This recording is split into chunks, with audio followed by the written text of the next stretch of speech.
Okay, अस्सलाम वालेकुम dear medicos, मैं हूं डॉक्टर कलीम रज़ा। आज हम बात करेंगे ट्रैक्ट्स की। सबसे पहले हम बात करेंगे कार्टिकोस्पाइनल ट्रैक्ट, जो कि मोटर ट्रैक्ट है और आपकी वॉलंटरी मूवमेंट्स को कंट्रोल करता है। और उसके बाद जो सेंसरी इनर्वेशंस हैं कि आप कैसे फील करते हैं पेन को, टेम्परेचर को, कोल्ड को, टच को, वाइब्रेशन को, बाकी जो इंपॉर्टेंस हैं जिस तरह से स्टीरियोगनोसिस है, प्रॉप्रियोसेप्शन है, सेंस ऑफ जो मूवमेंट है, ये सेंसेशंस कैसे कैरी होती हैं। तो हम डिस्कस करेंगे आज कार्टिकोस्पाइनल ट्रैक्ट को डिसेंडिंग और साथ डॉर्सल कॉलम, स्पाइनोथैलेमिक ट्रैक्ट जो कि असेंडिंग ट्रैक्ट्स हैं। याद रखना है पूरी बॉडी से जो आपकी सेंसेशंस हैं, जिस तरह से पेन, टेम्परेचर, बाकी जो सेंसेशंस हैं, ये नर्व एंडिंग के थ्रू स्पाइनल कार्ड में एंटर होती हैं और स्पाइनल कार्ड के थ्रू थैलामस में जाती हैं और फिर वहाँ से कुछ fibres as a thalamic radiation they enter to the primary somatosensory area in brain. और जो मोटर फाइबर्स हैं कार्टेक्स से आते हैं, कार्टेक्स से नीचे आते हैं, मेडुला तक आते हैं, फिर क्रॉस करते हैं। ये बेसिकली हेल्प करते हैं to control the voluntary movements. Okay, तो सबसे पहले हम लोग जो डिस्कस करते हैं कार्टिकोस्पाइनल ट्रैक्ट को। कार्टिकोस्पाइनल ट्रैक्ट अभी मैं जो आपके ब्रेन और जो ब्रेन स्टेम का जो कॉर्नल व्यू है उसको ड्रा करता हूँ, आपने साथ ड्रा करना है।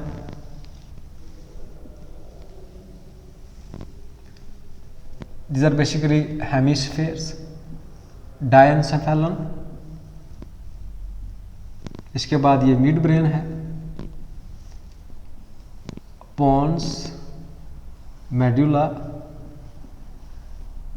और फिर नीचे स्पाइनल कार्ड है। Mid brain, pons, medulla, this is part of brain stem. तो अगर कार्टिकोस्पाइनल ट्रैक्ट की बात की जाए, corticospinal tract which is basically descending tract, motor tract है। इसके फाइबर्स कहाँ से शुरू होंगे? इसके फाइबर शुरू होंगे प्राइमरी जो मोटर एरिया है, primary motor area number 4-6 Brodmann area, वहाँ से इसके फाइबर्स नीचे आते हैं। इनको यहाँ पे क्या कहेंगे? Corona radiata. जब हम लोग बात कर रहे थे ना फाइबर्स की, कि जो प्रोजेक्शन फाइबर्स हैं जो ब्रेन को स्पाइनल कार्ड के साथ कनेक्ट करते हैं, उनके सब टाइप्स इन ट्रैक्ट्स, ये बेसिकली न्यूरॉन्स हैं, एक्सन्स हैं। तो ट्रैक्ट से इंटरनल कैप्सूल था, उसके बाद करोना रेडिएटा है। तो याद रखना है corona radiata, these are basically projection fibres, सब टाइप ऑफ ट्रैक्ट्स। तो यहाँ तक इनको क्या कहेंगे? इन फाइबर्स को करोना रेडिएटा कहेंगे। फिर ये नीचे आएंगे, डिसेंड करेंगे और जैसे ये लोअर एंड ऑफ मेडुला पे आते हैं तो ये डाइक्यूसेट हो जाते हैं कि राइट साइड वाले फाइबर्स लेफ्ट साइड पे चले जाते हैं और जो लेफ्ट साइड से इधर से आ रहे होते हैं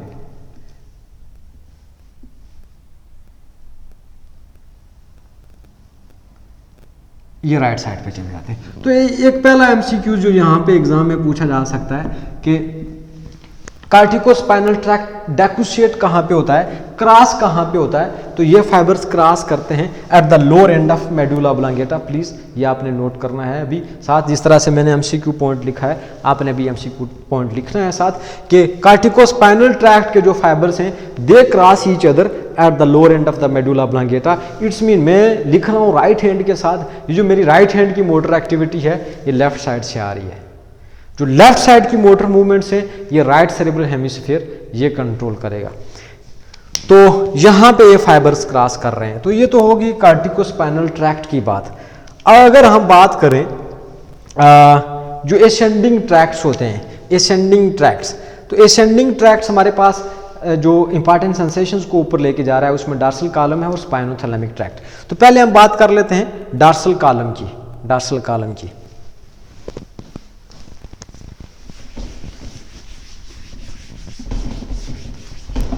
तो डॉर्सल कॉलम, इसको समझने से पहले हम स्पाइनल कार्ड का जो ट्रांसवर्स सेक्शन है उसको ड्रा करेंगे।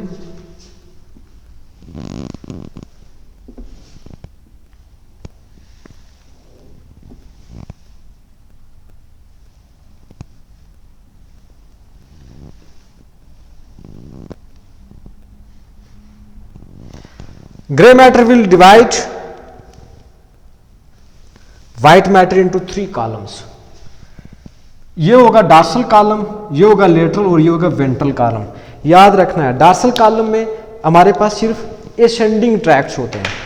डॉर्सल कॉलम में सिर्फ वो ट्रैक्ट्स हैं जो सेंसरी ट्रैक्ट्स हैं, जो कि सेंसेशंस को ऊपर लेके जाते हैं। जिस तरह से कौन सी सेंसेशंस हैं? फाइन टच, मैं फील कर रहा हूँ, दूसरे हाथ को मैंने टच किया, फील किया, दिस इज फाइन टच। अगर सॉफ्ट जेंटल सी टच होगी तो ये कौन सी टच होगी? क्रूड टच होगी। इसको कौन कैरी करता है? लेटरल एंटीरियर स्पाइनोथैलेमिक, की डिस्कस करते हैं डिटेल में। तो उसके बाद आप लोग वाइब्रेशंस को फील करते हैं, proprioception which is basically sense of the movement, और उसके बाद स्टीरियोग्नोसिस के आप लोग लेट्स सपोज इस कमरे से लाइट चली गई है तो अब मुझे कैसे आइडिया होगा कि मेरा फ़ोन कहाँ पे पड़ा हुआ, मेरी कीज़ कहाँ पे पड़ी हुई हैं। तो मैं आहिस्ता आहिस्ता टच करते करते मुझे नज़र कुछ नहीं आ रहा तो मैं की पकड़ लूँगा, सेल फोन को ले लूँगा कि मैं देखे बगैर रिकग्नाइज कर सकता हूँ ऑब्जेक्ट को। क्या आपने आंखें बंद की हुई हैं, आपने मेरे हाथ में मार्कर दे दिया, मैंने कहा भाई ये तो मार्कर है।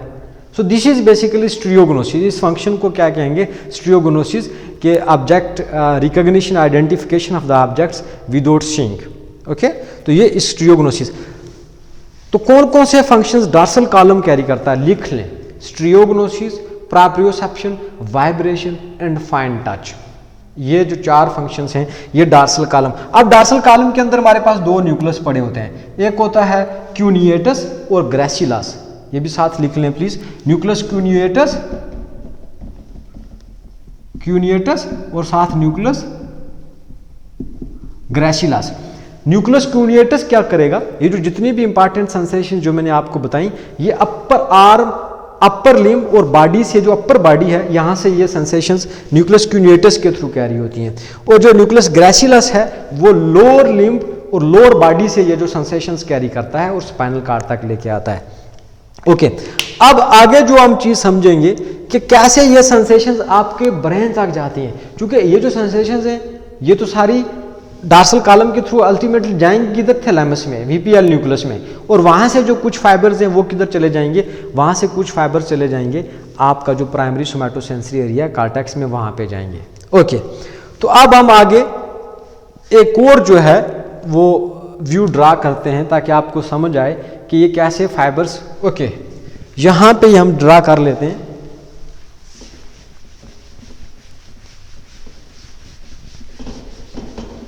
ओके, तो स्पाइनल कॉर्ड का याद रखना है, ये बेसिकली ग्रे मैटर है, इसके 2 हॉर्न्स होते हैं। This is the dorsal horn और the posterior horn which is purely sensory, ventral horn और the anterior horn which is purely motor.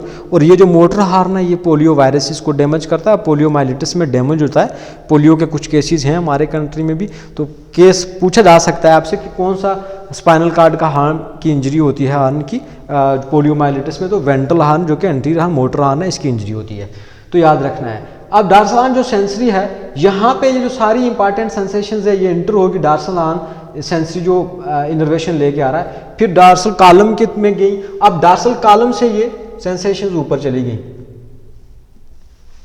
ऊपर जाना है इन्होंने, किधर है? थैलेमस तक जाना है। तो यहां पे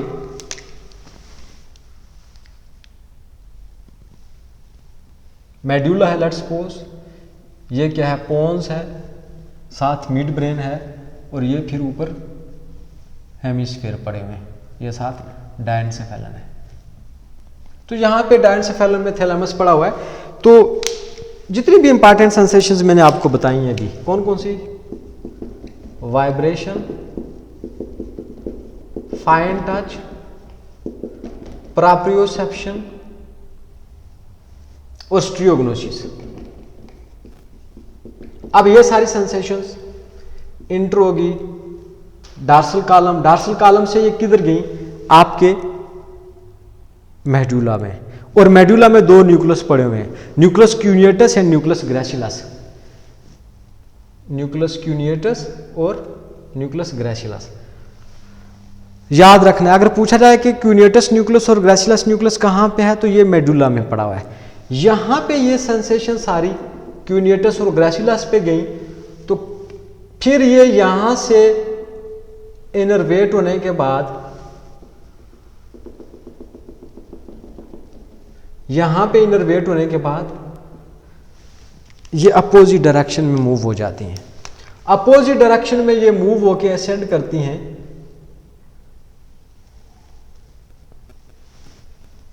अब ये आगे किस तरह से असेंड करेंगे? As a middle लेमनिस्कस।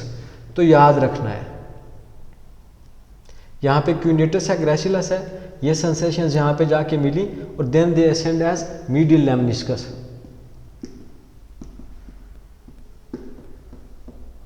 Medial lemniscus, तो मीडियल लेमनिस्कस फिर जाके किसके साथ मिला, वीपीएल थैलेमस में। यहाँ पे जो थैलेमस का न्यूक्लियस है, फिर वहाँ से कुछ फाइबर चले गए सोमैटोसेंसरी एरिया में।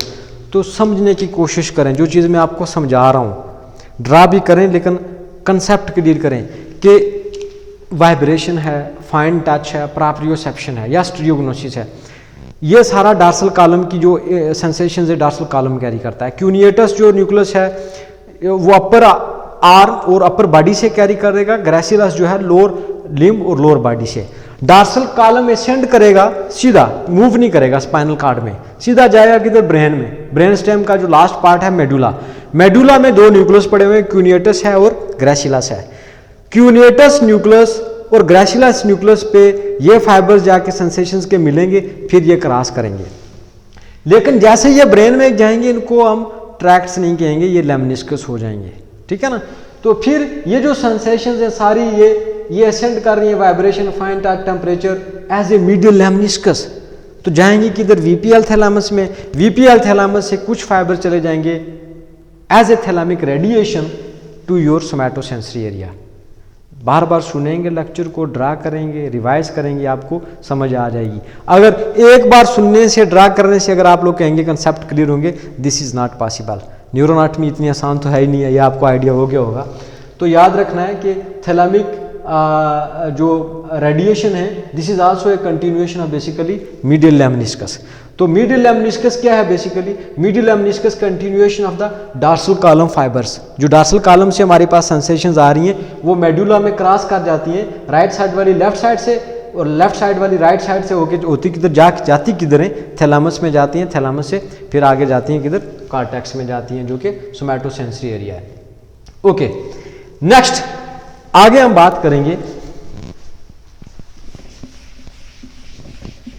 आगे हम बात करेंगे जो हमारे पास दूसरा सेंसरी ट्रैक्ट है जो कि पेन, टेम्परेचर, क्रू टच और प्रेशर को कैरी करता है। वो कौन सा है, लेटरल स्पाइनोथैलेमिक और एंटीरियर स्पाइनोथैलेमिक ट्रैक्ट। ओके, तो पहले हम बात करते हैं लेटरल स्पाइनोथैलेमिक ट्रैक्ट की और फिर हम बात करेंगे एंटीरियर स्पाइनोथैलेमिक ट्रैक्ट।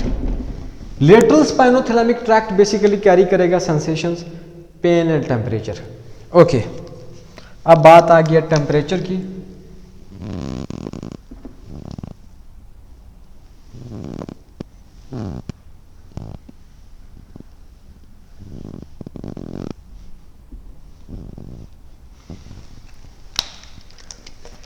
तो जो डार्सल कॉलम है यहाँ पे, इसमें सिर्फ असेंडिंग ट्रैक्ट होते हैं, लेकिन जो लेटरल कॉलम है इसमें दोनों असेंडिंग और डिसेंडिंग होते हैं, और जो वेंट्रल कॉलम है इसमें भी असेंडिंग और डिसेंडिंग यानी कि मोटर सेंसरी दोनों पड़े हुए हैं। जो कॉलम्स हैं ये वाइट मैटर है स्पाइनल कॉर्ड के अंदर, और जो हॉर्न्स हैं ये बेसिकली ग्रे मैटर है। तो लेटरल स्पाइनोथैलेमिक ट्रैक्ट और anterior spinothalamic tract. Lateral spinothalamic tract will carry sensation of the pain and temperature. याद रखना है, दर्द फील होता है, जो पेन है या फिर जो टेम्परेचर है, इसको कौन कैरी करेगा, लेटरल स्पाइनोथैलेमिक ट्रैक्ट। और जो क्रूड टच है, सॉफ्ट टच, जेंटल टच, उसको कौन कैरी करता है, और जो प्रेशर को एंटीरियर स्पाइनोथैलेमिक ट्रैक्ट। अब इमेजिन करें कि लेटरल स्पाइनोथैलेमिक ट्रैक्ट और anterior spinothalamic tract, nerve ending है dorsal root ganglion, dorsal root ganglion. यहाँ से क्या आ गया, पेन प्लस टेम्परेचर। यहाँ से क्या आया, क्रू टच और प्रेशर। ये चीज़ समझने वाली है। इंटर हो गया किधर, सेंसरी हार्म में, जो डार्सल हार्म है सेंसरी, यहाँ पे आगे ये किधर जाएंगे, डार्सल हार्म में यहाँ पे एक न्यूक्लियस होता है जिसको क्या कहते हैं, सब्सटेंसिया जेलाटिनोजा। इसका नाम लिख लें, substantia gelatinosa, substantia gelatinosa. This is basically relay station for spinothalamic tract. Okay, किधर जाएंगे ये फाइबर्स, लेटरल स्पाइनोथैलेमिक क्या लेके आया, पेन और टेम्परेचर। सब्सटेंसिया जेलाटिनोजा पे आया यहाँ से सब्सटेंसिया जेलाटिनोजा से फिर आगे ये क्या हुआ कि ये राइट साइड वाले फाइबर लेफ्ट स्पाइनल कार्ड में इंटर हो गए, लेफ्ट साइड पे, कि सेंसेशन जो पेन और टेम्परेचर की मेरी अगर इंटर हो रही है ना राइट बॉडी से स्पाइनल कार्ड में आई, तो स्पाइनल कार्ड में ही वो क्रॉस कर जाते हैं, उन्होंने ऊपर नहीं जाना, उन्होंने स्पाइनल कार्ड में क्रॉस करना है। और क्रॉस हो कहां पे रहे, सब्सटेंसिया जेलाटिनोजा पे। राइट साइड वाला पेन टेम्परेचर लेफ्ट साइड से ऊपर जाएगा, लेफ्ट साइड वाला पेन टेम्परेचर राइट साइड वाले स्पाइनल कार्ड से ऊपर जाएगा। तो देखें, फोकस करें, अभी लिखने की जरूरत नहीं है, अभी आप ये समझें, बाद में आप लोग लिख लेंगे दोबारा से, ठीक है ना। तो सब्सटेंसिया जेलाटिनोजा से इन्होंने क्रॉस किया है, तो अपोजिट डायरेक्शन से फिर ये आपके जो फाइबर्स हैं ये ऊपर जाएंगे। तो जब तक ये स्पाइनल कार्ड में रहेंगे इनको आप स्पाइनोथैलेमिक ट्रैक्ट कहेंगे। जैसे ये ब्रेन स्टेम में एंटर होंगे तो इनको लेमनिस्कस कहेंगे, याद रखना है। जिस तरह से मैंने डार्सल कॉलम का बताया था ना, मीडियल लेमनिस्कस, इसी तरह से lateral spinothalamic tract as soon it will enter into your brain stem right from the medulla oblongata, now it will ascend as spinal lemniscus, spinal lemniscus। तो अगर मैं पूछूं कि स्पाइनल लेमनिस्कस कौन सी सेंसेशंस को कैरी कर रहा है, तो आप लोग इजीली आंसर कर सकते हैं कि स्पाइनल लेमनिस्कस कैरी करता है पेन और टेम्परेचर को। लेकिन जो लेफ्ट साइड वाला स्पाइनल लेमनिस्कस है वो कौन सा पेन और टेम्परेचर लेके आया है, राइट साइड वाली बॉडी का। और लेफ्ट साइड वाला राइट साइड, और राइट साइड वाला स्पाइनल लेमनिस्कस लेफ्ट, क्योंकि जो स्पाइनोथैलेमिक ट्रैक्ट है वो स्पाइनल कार्ड के अंदर ही जो है वो क्रॉस कर रहा है at the level of the substantia gelatinosa, याद रखना है। लेकिन जब फेस की बात आती है, फेस से ट्राइजेमिनल नर्व सेंसेशंस को कैरी करती है, सेंसरी इनर्वेशन ट्राइजेमिनल नर्व के पास होती है फेशियल की। ओके, ये तो हो गया पेन और टेम्परेचर। बाकी हमारे पास था एंटीरियर स्पाइनोथैलेमिक ट्रैक्ट जो कि क्रूड टच और प्रेशर को कैरी करता है सॉरी। तो क्रूड टच और प्रेशर, क्रूड टच और जो प्रेशर है आ गया सब्सटेंसिया जेलाटिनोजा पे, वहां से फिर अपोजिट डायरेक्शन, और फिर जो एंटीरियर स्पाइनोथैलेमिक ट्रैक्ट है अपोजिट डायरेक्शन, वहां से फिर ये होता हुआ किधर चला गया, आपके ब्रेन में। अब टच की बात हो रही है, कौन सा फंक्शन कैरी करता है anterior spinothalamic tract, crude touch और प्रेशर। तो भाई डार्सल कॉलम भी कौन सी टच करता था, फाइन टच। क्या आप मिलते हैं किसी से हाथ मिलाते हैं, ये फाइन टच है। जो सॉफ्ट टच है इसको क्रूड टच कहेंगे। तो डार्सल कॉलम भी फाइन टच कैरी कर रहा है, तो टच ने तो भाई टच के साथ जाके मिलना है। अब नेचर ने आपको हर चीज एक सीक्वेंस के साथ दी है। तो जो एंटीरियर स्पाइनोथैलेमिक ट्रैक्ट है ना वो क्रॉस होके आएगा और इसके फाइबर चले जाएंगे किधर, डार्सल कॉलम का जो मिडिल लेमनिस्कस था ना, क्योंकि मिडिल लेमनिस्कस में क्या पड़ा हुआ है, फाइन टच। तो ये क्या है, क्रूड टच। तो याद रखना है, लिख लें यहाँ पे कि anterior spinothalamic tract will join medial lemniscus right in the medulla oblongata, and now they will ascend as a medial lemniscus to the thalamus. But lateral spinothalamic tract which carrying pain and temperature, they will ascend after crossing in the spinal cord as a spinal lemniscus. तो ये चीज़ I hope कि आपको समझ आ गया। दोबारा से सुनेंगे इस वीडियो लेक्चर को कि जो पेन और temperature, crude touch, pressure dorsal horn में आया, वहाँ पे सबसे जेलाटिनोजा से क्रॉस हुआ, अपोजिट डायरेक्शन में गया और असेंड करके जा रहा है आपके ब्रेन तक, थैलेमस तक और फिर सोमैटोसेंसरी एरिया तक।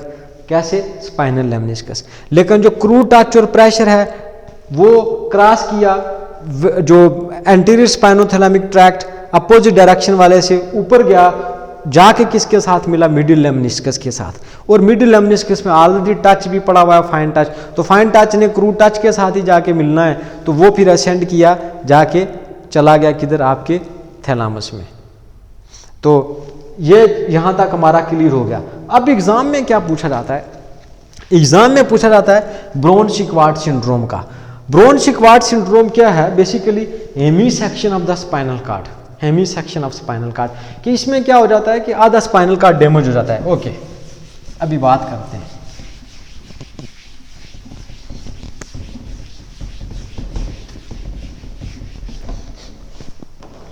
Okay, Hemy section of spinal card.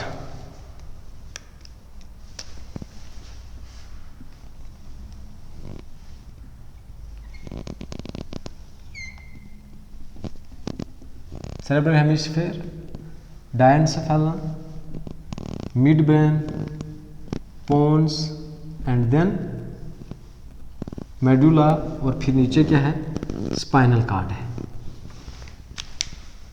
Spinal cord का ट्रांसफर सेक्शन भी यहाँ पे ड्रा कर लेते हैं, क्योंकि अभी हम बात करेंगे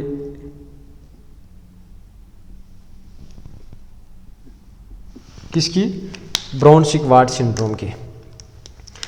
तो ब्राउन-सिकवार्ड सिंड्रोम में आपको पूरा एक सिनेरियो दिया जाएगा कि एक पेशेंट है, उसको चाकू लगा है, उसका आधा स्पाइनल कार्ड डैमेज हो गया है, या किसी और वजह से उसका, इसको कहते हैं Hemy section of spinal card.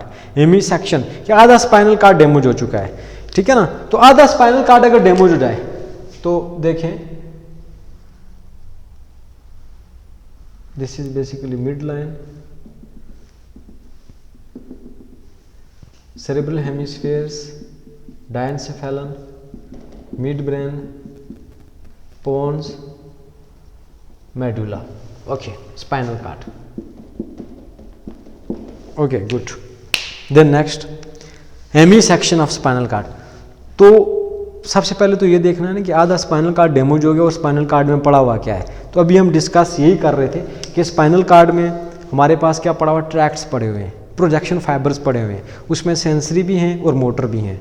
Dorsal horn sensory है और वेंट्रल हार्न मोटर है। डार्सल कॉलम जो है वो प्योरली सेंसरी है। ओके, तो अगर हम बात करें कि कौन कौन से इसमें फाइबर्स पड़े हुए हैं, तो कार्टिकोस्पाइनल ट्रैक्ट भी पड़ा हुआ है, जो कि डिसेंडिंग हमने डिस्कस किया था।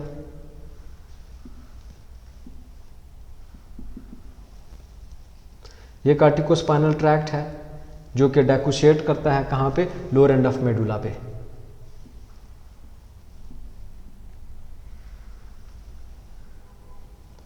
राइट साइड वाले लेफ्ट साइड चले जाएंगे और लेफ्ट साइड वाले फाइबर राइट साइड वाले। तो ये लेट्स सपोज राइट साइड वाला आधा स्पाइनल कार्ड आपका डैमेज हो गया है, 50% स्पाइनल कार्ड की इंजरी हो गई है। Hemy section of spinal cord. आप बताएं कि सबसे पहले चलो हम शुरू कर लेते हैं किससे, कार्टिकोस्पाइनल ट्रैक्ट से, कि कार्टिकोस्पाइनल ट्रैक्ट भी आधा चला गया।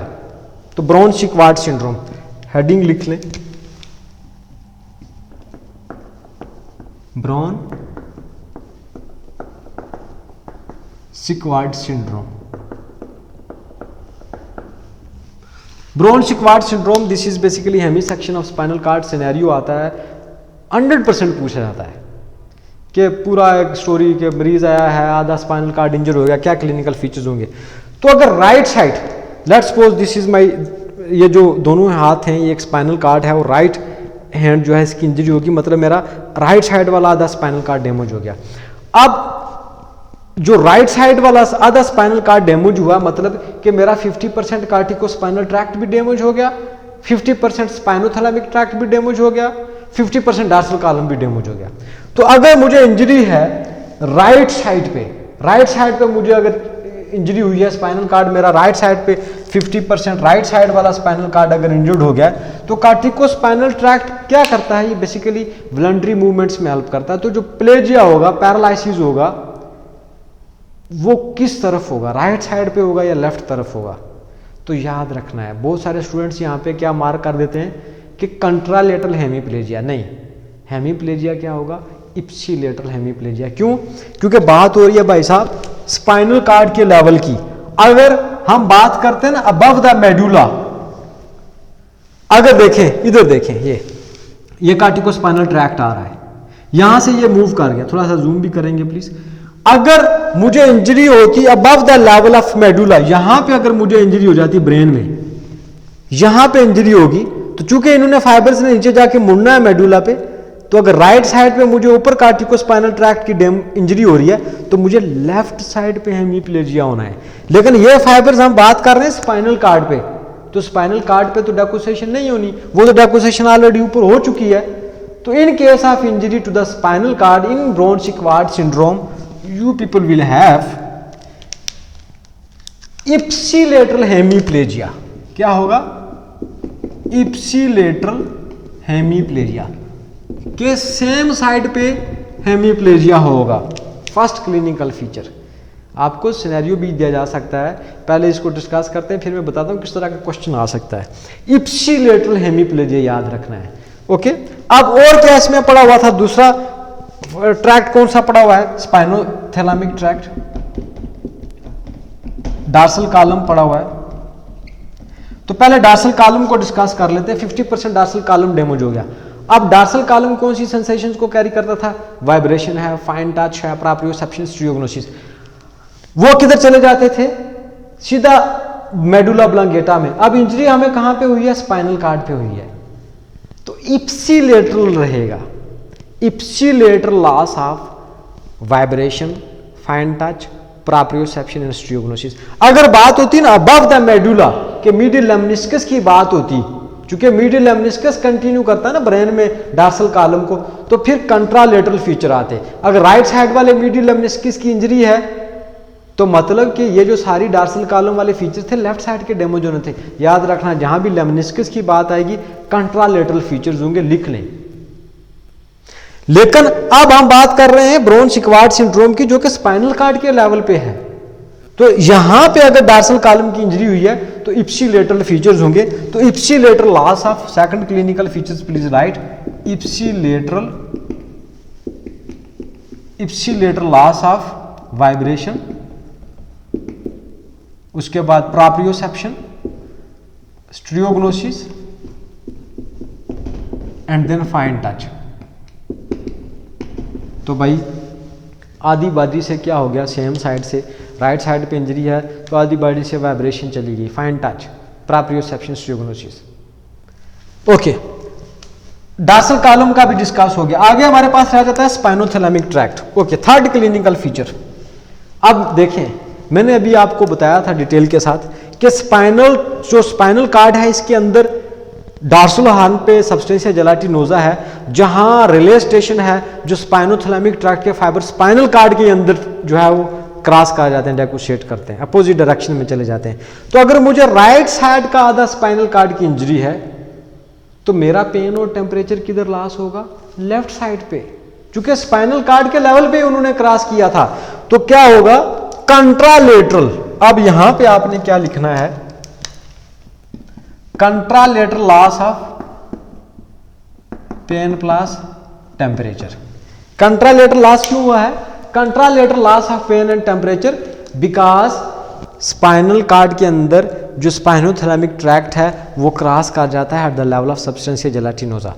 सो if you people will have clinical scenario that a 60-year-old, 50-year-old, 30-year-old man presented after accident, stab injury हुई है, चाकू लगा, कुछ भी हुआ है जिसकी वजह से उसका आधा स्पाइनल का डैमेज हो गया है, तो उसको क्या है कि राइट साइड वाली जो बॉडी है आधी, उस पे उसको क्या हो गया, हेमीप्लेजिया हो गया।